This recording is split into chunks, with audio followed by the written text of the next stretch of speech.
టెస్టుల నుంచి రోహిత్ శర్మ, విరాట్ కోహ్లీ సడన్ గా ఎందుకు తప్పుకున్నారు?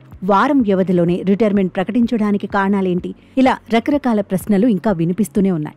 బీసీసీఐ గౌతమ్ గంభీర్ ఒత్తిడి వల్లే టెస్టులకు సీనియర్లు రిటైర్మెంట్ ప్రకటించారని చర్చ జరుగుతోంది. స్వదేశంలో న్యూజిలాండ్పై బోర్డర్ గవాస్కర్ ట్రోఫీలో ఆసీస్పై ఇంపాక్ట్ చూపించనందునే కోహ్లీ, రోహిత్ను తప్పుకోమన్నారని ప్రచారం నడుస్తోంది. నిజానికి రిటైర్మెంట్ ప్రకటించడానికి ముందో ఇంగ్లాండ్ టూర్కు సిద్ధమవుతున్నామని చెప్పాడు రోహిత్. కానీ కొద్ది రోజులకే అభిమానులకు షాక్ ఇచ్చాడు. రిటైర్మెంట్ ప్రకటించాడు. అదే దారిలో విరాట్ కోహ్లీ నడిచాడు. రోహిత్ శర్మ రిటైర్మెంట్ ప్రకటించిన 5 రోజులకే కోహ్లీ కూడా వీడ్కోలు చెప్పాడు. దీంతో ఇద్దరి రిటైర్మెంట్పై అభిమానులు సందేహాలు వ్యక్తం చేశారు. ఇదే అంశంపై బీసీసీఐ ఉపాధ్యక్షుడు రాజీవ్ శుక్లా స్పందించాడు. రిటైర్ అవ్వాలని ఎవరూ ఒత్తిడి చేయలేదన్నాడు. రిటైర్మెంట్ అనేది పూర్తిగా వ్యక్తిగత నిర్ణయమని తేల్చి చెప్పాడు. వీడ్కోలు చెప్పాలని ఏ ఆటగాడికి బీసీసీఐ చెప్పదన్నాడు. అసలది బీసీసీఐ పాలసీనే కాదన్నాడు.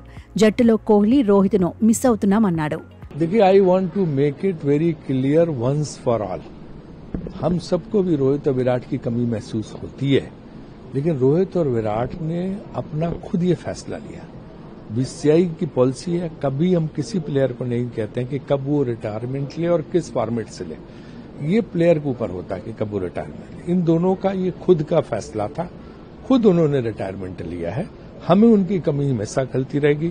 हम उन्हें महान बल्लेबाज मानेंगे और हमारे लिए अच्छी बात यह है कि वनडे के लिए वो सब उपलब्ध है. మరోవైపు రోహిత్ లేని లోటు కనిపించకుండా చూస్తున్నాడు రాహుల్. హిట్ మ్యాన్ లేకపోవడంతో ఓపెనర్గా కేఎల్ బరిలో దిగుతున్నాడు. భారత జట్టుకు శుభారంభాలు అందించడంలో కీలకంగా నిలుస్తున్నాడు. సీనియర్గా బాధ్యత తీసుకుంటున్నాడు. బ్యాటింగ్ ఆర్డర్లో తనదైన ముద్ర వేస్తున్నాడు. కోహ్లీ వదిలేసిన 4వ స్థానంలో శుభ్మన్ గిల్ కూడా సెటిల్ అయిపోయాడు. పరుగులు పోటెత్తిస్తున్నాడు. తొలి 2 టెస్టుల్లోనూ అద్భుతంగా రాణించాడు. లీడ్స్ టెస్టులో సెంచరీ కొట్టిన శుభ్మన్ గిల్ ఎడ్జ్బాస్టన్ టెస్ట్ తొలి ఇన్నింగ్స్లో డబుల్ సెంచరీ సాధించాడు. రెండో ఇన్నింగ్స్లో 150+ స్కోర్ చేశాడు. 4వ స్థానంలో విరాట్కు వారసుడిని తానే అని నిరూపించుకున్నాడు. సీనియర్ల ప్లేస్లో ఓపెనర్గా రాహుల్, 4వ స్థానంలో శుభ్మన్ గిల్ సెట్ అయినా 3వ స్థానంలో మాత్రం ఇబ్బందులు తప్పడం లేదు.